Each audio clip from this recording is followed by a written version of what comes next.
Good evening. हम लोग बात करने वाले हैं आज करंट पर्सपेक्टिव सीरीज में दो छोटे छोटे नए डेवलपमेंट उनके बारे में। एक तो हम बात करेंगे आज जो है वो चावल के बारे में, और दूसरा क्वांटम जो अपना मिशन है, नेशनल क्वांटम मिशन, उसी के तहत एक नया डेवलपमेंट आंध्र प्रदेश के अंदर अमरावती है, वहां पर हुआ है, उस बारे में हम बात करने वाले हैं। तो अपना केरल के अंदर तिरुअनंतपुरम है, वहां पर CSIR का एक इंस्टीट्यूट है और उसका नाम है NIIST, national institute for interdisciplinary science and technology. मतलब एक ऐसा सेंटर जहां पर साइंस और टेक्नोलॉजी की एक से ज्यादा ब्रांचेज को एक साथ में अध्ययन किया जाता है, उनके ऊपर रिसर्च की जाती है और उन रिसर्च के आधार पर फिर देश के अंदर मेडिकल, फूड, अलग अलग सेक्टर में नई नई चीजें आसान बनाने वाली जो है वो विकसित की जाती है। CSIR के बारे में एक से ज्यादा बार हम बात कर चुके हैं। Council for scientific and industrial research, अपने देश में लगभग 35-36 लैब का एक ग्रुप है, काउंसिल है, जो काम करती है DSIR, department of scientific and industrial research, जो मिनिस्ट्री ऑफ साइंस और टेक्नोलॉजी के अंडर में काम करता है। Ministry of science and technology के अंडर में कितने डिपार्टमेंट है? 3। उनमें से एक DSIR है और DSIR के अंदर रिसर्च लैब की एक काउंसिल है जिसका नाम है CSIR। इसकी 36 से ज्यादा लैब है और उनमें से एक लैब कहां पर है? तिरुअनंतपुरम में, जिसका नाम क्या है? NIIST। इसने चावल की प्रोसेसिंग की और उस चावल की प्रोसेसिंग करके उसको सामान्य चावल की तुलना में कहीं ज्यादा बेहतर चावल बना दिया, जिसका ग्लाइसेमिक इंडेक्स कम है, जिसके अंदर vitamin B, folic acid, protein की 3 गुना ज्यादा मात्रा है। यानी कि चावल को जब हम खाते हैं तो अपने को मेनली क्या मिलता है? कार्बोहाइड्रेट। और कार्बोहाइड्रेट जब हम खाते हैं तो उसका डाइजेशन होता है, ग्लूकोज बनता है और ग्लूकोज से ATP बनती है। मतलब चावल खाने से हम जिंदा तो रहने लायक एनर्जी मिल जाएगी, बट अपनी अच्छे और संतुलित स्वास्थ्य के लिए अपने को विभिन्न प्रकार के न्यूट्रिएंट चाहिए, जैसे कि प्रोटीन चाहिए, जैसे कि अपने को विटामिन चाहिए, जैसे कि अपने को मिनरल चाहिए। तो ये जो थोड़ी मात्रा में चाहने वाले पोषक तत्व हैं, इनकी सामान्यतः कमी बनी रहती है इंडिया जैसी देश में। क्यों? क्योंकि अलग अलग डाइवर्सिफाइड जो चीजें हैं उनसे फूड मिलता है, उनसे जो है वो ये न्यूट्रिएंट मिलते हैं। तो न्यूट्रिएंट्स की आपूर्ति के लिए ड्राई फ्रूट खाने पड़ते हैं, फल खाने पड़ते हैं, हरी सब्जियां खानी पड़ती हैं और भी दूसरे फूड लेने पड़ते हैं। अब ये इतना संभव हो नहीं पाता, तो वैज्ञानिक कोशिश करते हैं कि चावल में जो सब जगह खाया जाता है, या फिर कोई ऐसी सब्जी या ऐसा कोई फल जो सब जगह खाया जाता है, सस्ता पड़ता है, उसके अंदर इस तरीके के न्यूट्रिएंट बढ़ा दिए जाएं, तो वो कहलाता है फिर बायोफोर्टिफिकेशन। देखिए, एक शब्द है बायोफोर्टिफिकेशन। इसका मीनिंग क्या है? कि किसी भी खाने पीने की चीज में न्यूट्रिएंट की वैल्यू को बढ़ा देना। अब ये biofortification through the biotechnology DNA में चेंज करके किया जा सकता है। जैसे इसके एग्जांपल में आपके गोल्डन राइस आ जाएगा, या फिर आपका सुपर बनाना, सुपर पोटैटो आ जाएगा। लेकिन बिना DNA में चेंज किए उस प्लांट प्रोडक्ट को बाद में उसका प्रोसेसिंग करके उसमें न्यूट्रिएंट की मात्रा बढ़ा दी जाए, तो वो बाद वाली बायोफोर्टिफिकेशन प्रोसेस में आता है। जैसे आपने देखा होगा आयोडीन, नमक NaCl है, लेकिन उसके साथ आयोडीन दिया जाता है, फोर्टिफिकेशन का उदाहरण है, मतलब उसकी पोषक मान को बढ़ाने का उदाहरण है। दूसरा, आप देखोगे कि जो दूध है उसमें विटामिन A या अलग अलग चीज, सरस की जो दूध की थैली आती है उसके ऊपर लिखा रहता है। इसी प्रकार जो आटा होता है, फोर्टिफाइड आटा, आपने देखा होगा, तो बाद में पोषक तत्वों को मिलाया जाता है। तो यहां पर जो ये चावल वाला मामला है, इसके DNA में चेंज नहीं किया गया है। ये चावल के दानों को रीप्रोसेस करके इसमें प्रोटीन की, विटामिन B12 की, फोलिक एसिड की, उन सब की मात्रा को बढ़ाया गया है। तो आपका जो सिलेबस में बायोफोर्टिफिकेशन वाला सेक्शन है, वहां पर ये काम का है अपने, है ना। तो ये तिरुअनंतपुरम की एक लैब जिसका नाम NIIST CSIR ने अभी चावल का बायोफोर्टिफिकेशन टाइप किया और उसके फिर इस टेक्नोलॉजी को सौंपा किसको? टाटा कंज्यूमर प्रोडक्ट लिमिटेड, जो अपने टाटा ग्रुप है, वो देश भर में विभिन्न खाने पीने की चीजें बेचता है कंज्यूमर पर, और एक दूसरी कंपनी है SS सोल फूड तमिलनाडु, इन दोनों को ट्रांसफर किया है। अब इस चावल को कैसे रीडिजाइन किया गया, प्रोसेस किया गया? ये प्याली भरी हुई दिख रही है, सामान्य चावल की बजाय कैसी चावल है? ये ब्राउन राइस है। इसकी खास बात यह है कि इसके अंदर पोषक तत्व ज्यादा है, हाई प्रोटीन, कम ग्लाइसेमिक इंडेक्स, ये एक नया नाम आपने सुना होगा। ग्लाइसेमिक इंडेक्स क्या होता है? जैसे हमने ग्लूकोज खाया C6H12O6, अपने डाइजेशन के बाद बनने वाला प्रोडक्ट, जो बाहर से हम ग्लूकोज लेते हैं, ग्लूकोज का पाउडर वगैरह आता है, वो लेते हैं तो लेते ही साथ इंस्टेंट एनर्जी मिल जाती है, हाथों हाथ अपने को ऊर्जा मिल जाती है उससे। क्यों? क्योंकि ग्लूकोज पहले से ही तैयार है, इसके डाइजेशन वगैरह की जरूरत नहीं। उधर अपनी आंत में गया, आंत से ब्लड में शामिल हुआ और ब्लड में ग्लूकोज लेवल बढ़ा दिया, कोशिकाओं तक सप्लाई पहुंच गई, ऊर्जा का एहसास हो जाता है, एकदम 80 पे बनना शुरू हो जाती है। ऑन द अदर हैंड हम खाते हैं खाना, खाने का पहले होगा डाइजेशन, और डाइजेशन से क्या बनेगा? ग्लूकोज, और ग्लूकोज फिर ब्लड में जाएगा तो ब्लड का लेवल, ब्लड ग्लूकोज लेवल बढ़ेगा। तो वो वाले सारे फूड जिनको खाते ही साथ ब्लड के अंदर ग्लूकोज लेवल बढ़ जाए, वो कहलाते हैं हाई ग्लाइसेमिक इंडेक्स वाले फूड। और जबकि एकदम से ग्लूकोज लेवल बढ़ना अच्छी बात नहीं है, ये इससे आगे टाइप 2 डायबिटीज हो सकता है और अपने दूसरे जो कार्डियोवैस्कुलर डिजीज है उनका खतरा है। इसलिए ऐसा खाना जो एकदम से ग्लूकोज का लेवल बढ़ाता हो ब्लड में, लंबे समय तक अगर कोई व्यक्ति खाता है तो वो अच्छी बात नहीं, हेल्थ के लिए ठीक नहीं है। इसीलिए जो चीनी होती है उसको जो है वो एक तरीके से अच्छा नहीं माना जाता। व्हाइट शुगर जो हम कंज्यूम करते हैं वो एकदम से यही काम करती है और वो अच्छी नहीं है। इसी प्रकार व्हाइट राइस या फिर जो व्हाइट ब्रेड होती है वो एकदम से ब्लड ग्लूकोज लेवल बढ़ाती है। वो सारे खाने जिनका ग्लाइसेमिक इंडेक्स, अच्छा एक ग्लाइसेमिक इंडेक्स के बारे में थोड़ी सी और बात बता दूं कि ग्लाइसेमिक इंडेक्स को 0 से 100 के बीच में रेटिंग में मापा जाता है। ग्लाइसेमिक इंडेक्स किसी भी फूड का क्या होता है कि उसको खाते ही साथ ब्लड ग्लूकोज लेवल कितना बढ़ गया। तो ऐसे फूड जो एकदम से ब्लड ग्लूकोज लेवल हाई कर देते हैं उन फूड को कहते हैं हाई ग्लाइसेमिक इंडेक्स वाले फूड, और जो कम रखते हैं, बहुत ज्यादा एकदम अब्रप्टली फॉलो ऊपर नहीं उठा देते, वो लो ग्लाइसेमिक फूड कहलाते हैं। तो बेंचमार्क क्या है? बेंचमार्क है 0 से 100। जो फूड खाने पर ब्लड ग्लूकोज लेवल मॉडरेट रहता है उनका ग्लाइसेमिक इंडेक्स 55 से नीचे माना गया है। जिनका मॉडरेट मध्यम रहता है उनका 55 से 70 के बीच माना गया है। और जिनका 70 से 100 के बीच में होता है ग्लाइसेमिक इंडेक्स, इसका मतलब वो ग्लूकोज लेवल बहुत ज्यादा बढ़ा देते हैं। 55 से 70 वाले मीडियम बढ़ाते हैं और 55 से नीचे वाले लो ग्लाइसेमिक फूड वाले माने जाते हैं। कौन आता है इसमें? इसमें सारी वो चीजें जो फल हैं या नट्स हैं, जो सूखे मेवे अपने होते हैं, या फिर ज्यादा फाइबर वाले सब्जियां वगैरह जो होती है वो है, या फिर थोड़ा बहुत इसको और दूसरी खाने पीने की चीजों को मान सकते हैं। मीडियम वाले में कौन आते हैं? होल व्हीट, ब्राउन राइस या ब्राउन ब्रेड या इस तरीके की चीजें जो होती है उसमें। और इसके ऊपर वाले में कौन आते हैं? जो मैंने बात की आपको अभी, व्हाइट राइस, चीनी वाले जो मिठाइयां वगैरह होती है सारी वो, और वो सब चीजें अच्छी नहीं होती। मतलब कुल मिला के अंतिम लाइन यह है कि आपको एग्जाम में टेक्निकली पूछा जाए तो ग्लाइसेमिक इंडेक्स किसको कैलकुलेट करता है? किसी भी खाने को हम खाते हैं तो ब्लड के अंदर ग्लूकोज लेवल कितना उसने बढ़ा दिया। अगर वो 70 से ऊपर बढ़ा देता है तो इसका मतलब क्या है? हाई ग्लाइसेमिक इंडेक्स है। 55 से 70 के बीच रखता है तो इसका मतलब मीडियम है, और 55 से नीचे रखता है तो लो ग्लाइसेमिक इंडेक्स है।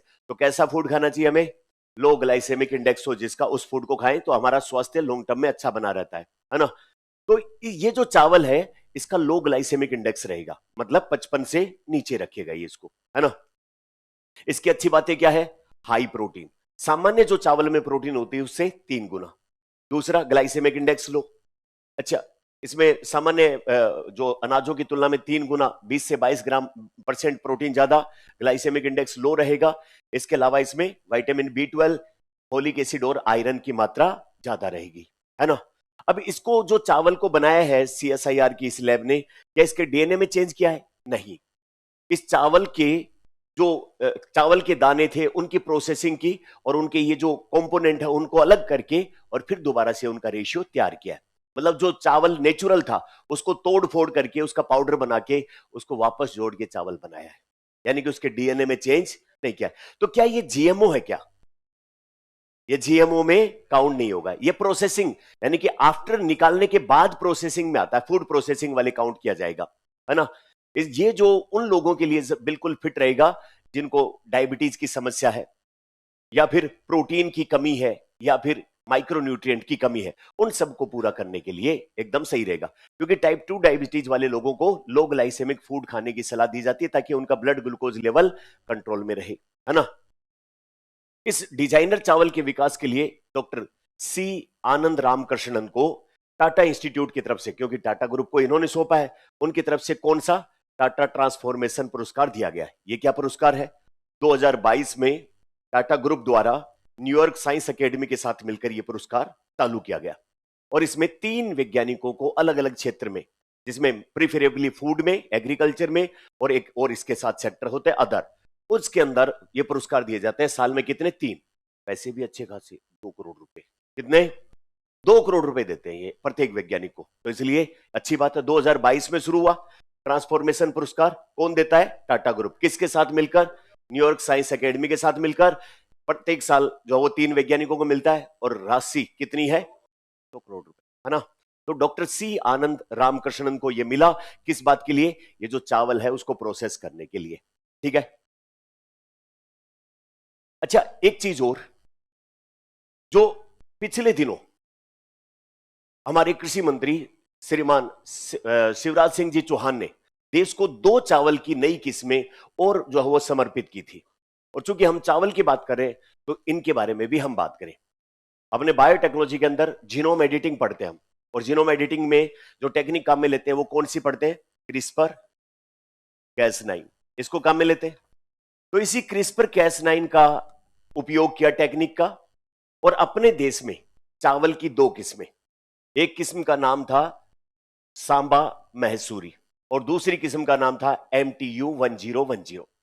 इनके चावल के डीएनए में क्रिस्पर कैस9 की मदद से क्या किया गया? Genome editing. क्या किया गया? टेक्निक क्या काम ली जीनोम एडिटिंग की? क्रिस्पर कैस9। जीनोम संपादन, जीनोम एडिटिंग की गई, और इस जीनोम एडिटिंग तकनीक की मदद से इनके डीएनए में चेंज किया, और चेंज करके जो 2 नई चावल की किस्में बनाई, एक का नाम रखा DRR राइस 100 और दूसरी का नाम रखा पूसा DST राइस 1। क्या नाम रखा? Pusa DST rice 1। किस किस से विकसित हुई? DRR राइस 100 किससे विकसित हुई? सांबा महसूरी। और पूसा DST राइस 1 किससे? MTU 10। ये 2 नेचुरल जो चावल की किस्में थी, इनके डीएनए में चेंज किया और चेंज करके ये 2 नई किस्में बनाई, DRR राइस 100 और पूसा DST राइस 1। इन चावल की नई किस्मों की क्या विशेषता है? इन चावल की किस्मों की विशेषता यह है कि ये जल्दी पकती है। इनका प्रोडक्शन लगभग 21 से 27% ज्यादा है। इनका जो है वो साल्ट टॉलरेंस, लवणीयता के प्रति जो प्रतिरोध है वो ज्यादा, खारे पानी में भी उग सकती है। इसके अलावा ये ग्लोबल वार्मिंग की समस्या के समाधान, मतलब जल्दी पकेंगी तो कम पानी की जरूरत पड़ेगी, और कम पानी की जरूरत पड़ेगी तो मीथेन का उत्सर्जन चावल के खेतों से कम होगा। तो environment friendly, high yield, salt tolerance, draught resistance, बहुत सारे इनके अर्ली राइपनिंग, जल्दी पकने के गुण इनमें पाए जाते हैं। ठीक है। अब ये दोनों जो चावल की किस्में हैं, क्या ये इनके डीएनए में चेंज किया तो ये जीएमओ में काउंट होगी क्या? जीनोम एडिटेड है क्या ये? है ना। तो ये दोनों चावल की किस्में जीनोम एडिटेड जीएमओ है, जो, और पहले वाली जो चावल की किस्म जो बनाई है वो जीएमओ नहीं है। इस बात का भी ध्यान रखना है। अगली बात, ये जो इनके डीएनए में चेंज किया गया, क्या इन चावल की किस्मों में बाहर की कोई जीन एंटर कराई गई या इनके खुद के ही डीएनए में चेंज किया गया बस? इसलिए ये जीएमओ तो है लेकिन ट्रांसजेनिक ऑर्गेनिज्म, ये जीएमओ तो है लेकिन ट्रांसजेनिक ऑर्गेनिज्म नहीं है। ट्रांसजेनिक ऑर्गेनिज्म कौन से जीएमओ को कहते हैं? जिनके डीएनए में बाहर के जीन प्रवेश करवाई जाए, है ना। तो जीएमओ 2 प्रकार के, एक तो खुद के डीएनए में चेंज करवा दिया जाए, दूसरा डीएनए में चेंज करवाई जाए बाहर से जीन एंटर करा के। तो ये जीनोम एडिटिंग के द्वारा तैयार की गई 2 चावल की किस्में, जिनमें पहली विशेषता जल्दी पकेंगी 20 से 25 दिन पहले, दूसरी साल्ट रेजिस्टेंस होगी, ड्रोट रेजिस्टेंस होगी, हाई इल्ड होगी, अर्ली राइपनिंग होगी, जल्दी पकेंगी, है ना। तो ये सारी इसमें विशेषताएं। अच्छा, अगली बात, अपने देश में खेती बाड़ी से संबंधित, फसलों से संबंधित रिसर्च करवाने के लिए एक काउंसिल बनाई हुई है जिसका नाम है ICAR। क्या नाम रहता है? मिनिस्ट्री ऑफ एग्रीकल्चर और फार्मर वाले उसके अंडर में काम करती है ना। एग्रीकल्चर मिनिस्ट्री के अंडर में Indian council for agriculture research. जैसे विज्ञान के क्षेत्र में CSIR है, वैसे ही कृषि के क्षेत्र में क्या है? ICAR। इसकी भी लैब है पूरे देश में, अलग अलग जगहों पर इसकी भी लैब है, जगह जगह पर। तो इसकी 2 लैब ने ये काम किया है। ये जो ऊपर वाली है DRR राइस 1, इसको तैयार किया हैदराबाद में IIRR ने, Indian institute of rice research. क्या नाम रहता है? Indian institute of rice research ने कौन सी चावल की किस्म जीनोम एडिटिंग से तैयार की? DRR rice 100। ये कौन सी चावल के डीएनए में चेंज करके बनाई गई? सांबा मैसूरी या बीपीटी 5204। दूसरा, ये जो आईसीआर के अंडर में काम करने वाली IARI, Indian institute of agriculture research, है ना, Indian agriculture research institute, sorry, IARI, जिसका दूसरा नाम क्या है, पूसा। क्या नाम रहता है? अंग्रेजों के समय पर ही यह स्थापित हो गई थी आईएआरआई, और पहले बिहार के पूसा नाम के स्थान पे थी। फिर इसको आजादी के बाद दिल्ली में शिफ्ट कर दिया गया और इसका पुराना नाम पूसा भी इसका रहा, लेकिन इसका ऑफिशियल नाम क्या है, आईएआरआई। तो इस प्रकार के रिसर्च इंस्टीट्यूट जो आईआईआरआर या आईएआरआई, ये किसके अंडर में काम करती हैं, कौन सी काउंसिल के, आईसीएआर के अंडर में काम करती है ना। एग्रीकल्चर यूनिवर्सिटी वगैरह इससे कोलैबोरेट करती है। खेती के मामले में आईसीएआर बड़ी अपनी काउंसिल है ना।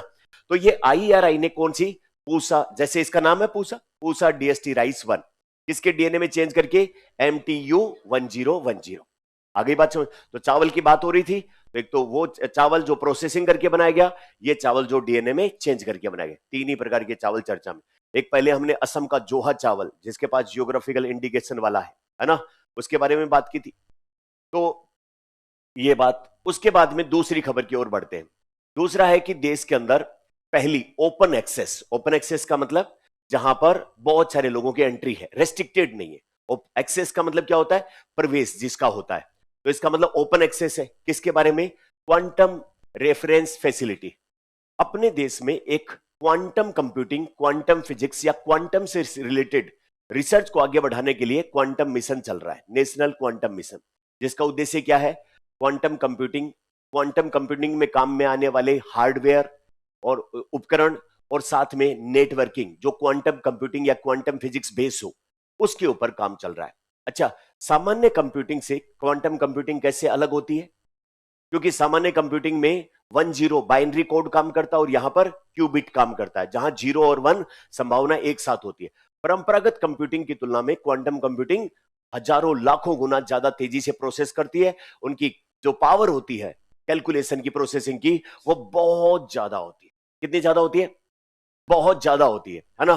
तो सुपर इंपोजिशन और क्वांटम एंटेंगलमेंट और ऐसे कुछ टेक्निकल शब्द आप पढ़ोगे जो है वो आईसीटी वाली टेक्नोलॉजी के अंदर। तो कुल मिला के जो क्वांटम कंप्यूटिंग से संबंधित काम है, वो आंध्र प्रदेश की नई जो राजधानी बन रही है अमरावती, उसके अंदर उस क्वांटम कंप्यूटिंग को और ज्यादा तेजी बढ़ाने के लिए, और ज्यादा तेजी देने के लिए 2 सुविधा केंद्र खोले गए हैं। और वो सुविधा के अंदर काम क्या करेंगे, देश में कहीं पर भी कोई भी वैज्ञानिक, कोई भी रिसर्च ग्रुप क्वांटम कंप्यूटिंग से संबंधित काम कर रहा है, तो उस क्वांटम कंप्यूटिंग प्रणाली को जांचने के लिए, उसके प्रमाणीकरण, मानकीकरण, स्टैंडर्डाइजेशन के लिए, या उनके आपस में कनेक्ट करने के लिए एक ओपन जो है वो रेफरेंस वाला या ओपन एक्सेस वाला क्वांटम रेफरेंस फैसिलिटी खोली गई है। 14 अप्रैल को आंध्र प्रदेश के मुख्यमंत्री कौन है, चंद्रबाबू नायडू, इन्होंने जो है वो क्वांटम कंप्यूटिंग के इन दोनों फैसिलिटी या सुविधाओं का उद्घाटन किया है। 14 अप्रैल को विश्व क्वांटम दिवस भी मनाया जाता है।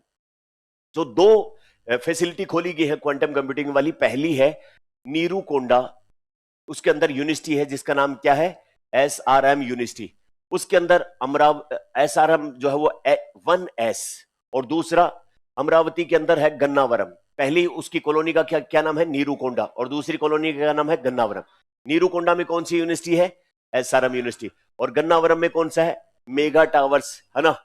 तो उसमें जो नीरूकोंडा वाली SRM यूनिवर्सिटी है, उसमें तो जो क्वांटम फैसिलिटी खोली गई उसका नाम क्या रखा है, 1S, और अमरावती 1Q किसमें, गन्नावरम में, मेगा टावर्स में। 2 केंद्रों का शुभारंभ किया है। इन दोनों केंद्रों को डिजाइन किया है, 1S और 1Q को डिजाइन करने में जो सहयोग दिया है वो TIFR, Tata institute of fundamental research, Mumbai में है। बेंगलुरु में कौन सा, इंडियन इंस्टीट्यूट ऑफ साइंसेज और IIT बॉम्बे। इसके अलावा बहुत ही महत्वपूर्ण जो संस्था DRDO और भी बहुत सारे महत्वपूर्ण संस्थान। इसके अलावा 2 स्टार्टअप जो क्वांटम कंप्यूटिंग में काम कर रहे हैं, एक का नाम क्या है, क्यूबिट टेक, और दूसरा है क्यूबिट फोर्स। ये दोनों महत्वपूर्ण हैं अपने देश के अंदर क्वांटम कंप्यूटिंग से संबंधित काम करने के लिए। तो इसका मतलब ये दोनों फैसिलिटी खोली गई है, उसमें इन प्राइवेट कंपनी यानी कि स्टार्टअप का भी हाथ है, और ऐसे महत्वपूर्ण अपने रिसर्च इंस्टीट्यूट है उनका भी हाथ है। इसका मतलब क्वांटम कंप्यूटिंग को आगे बढ़ाने के लिए पब्लिक प्राइवेट पार्टनरशिप साथ में मिलकर काम कर रही है।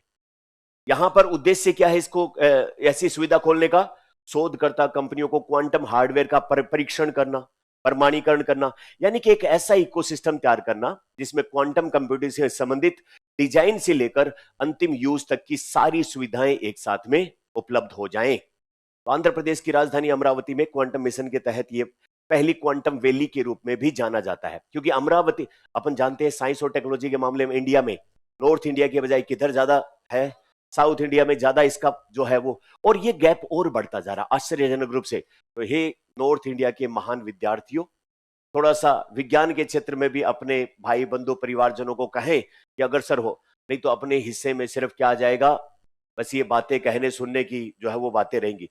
साइंस और टेक्नोलॉजी के बिना किसी भी देश की प्रगति नहीं हो सकती है ना, बेसिक होता है ये। बहुत तेजी से विकास अगर देश को करना है तो साइंस और टेक्नोलॉजी के मामले में और ज्यादा विकास करने की आवश्यकता होती है। तो अब बताओ ये सवाल मुझे सोल्व करके, क्या इसमें सामान्य अनाजों की तुलना में 3 गुना प्रोटीन है क्या? इसका ग्लाइसेमिक इंडेक्स कम है, 55 से कम।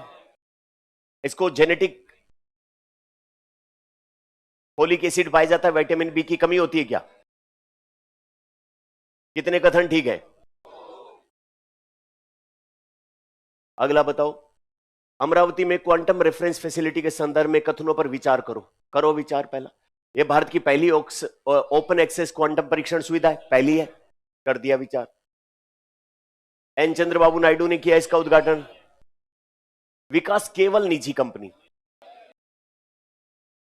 है ना, सरकारी संस्थान की भागीदारी नहीं है, बहुत सारी तो है, डीआरडीओ, टीआईएफआर, वो सारी। अच्छा, उसके बाद शोधकर्ताओं कंपनियों क्वांटम हार्डवेयर के परीक्षण प्रमाणीकरण सुविधा प्रदान करना है। क्वांटम वैली के रूप में जाना गया अमरावती को। तो कौन से कथन है सही का चयन करो, है ये ऑप्शन सही है। तो बहुत दोनों ही महत्वपूर्ण सवाल हैं, एग्जाम में आने लायक हैं। इनके फॉलोअप में जो आगे खबरें आती रहेंगी उसको भी साथ में कनेक्ट करके चले। एक बात वापस से, पहले भी हालांकि कि अपन ने वापस से, कि करंट अफेयर अब आरपीएससी के एग्जाम में एक दिन के रूप में पढ़ने वाली परिघटना नहीं रह गई है। इसको रोजाना 10-15 मिनट, आधा घंटा, जैसे रूटीन में आप दूसरी सब चीजें पढ़ते हैं उसी प्रकार इसको भी पढ़ने की आदत डालें। इससे क्या होगा, एग्जाम में आप कंफर्टेबल रहोगे, क्योंकि जितनी भी जो खबरें आएंगी, जितनी भी न्यूज आएंगी, जितने भी महत्वपूर्ण डेवलपमेंट होंगे वो एक दिन में नहीं होते, वो लगातार होते रहते हैं। तो लगातार 10-5 बार एग्जाम से पहले आपके सामने से वो गुजर जाएंगे, तो उसके सारे डायमेंशन आपके दिमाग में रहेंगे, आप उनसे अवेयर रहेंगे, जागरूक रहेंगे, और इससे आपका जो एग्जाम में सवाल होगा उसके गलत होने के चांसेस बिल्कुल कम होते चले जाएंगे, है ना। तो ऐसा नहीं कि एग्जाम से 10 दिन पहले एक बार उठाया और आपका काम हो गया। उस टाइम पर इतने सारे जटिल चीजों को आप कंफर्टेबल ही नहीं रहोगे, याद ही नहीं रहेंगे, ठूसने की कोशिश करोगे, एंजाइटी होगा, तनाव होगा। इसके बजाय आप रोजाना, डेली, रेगुलर बेसिस के ऊपर उसके कुछ न कुछ चीजें देखते रहो और उनका अपने एक नोट मेकिंग करते रहो, तो आपका काम अच्छे से चलेगा। आप एग्जाम में क्या रहोगे, ऐसे बोल दो, कंफर्टेबल रहेंगे। तो मिलते हैं किसी नए टॉपिक के साथ। Thank you.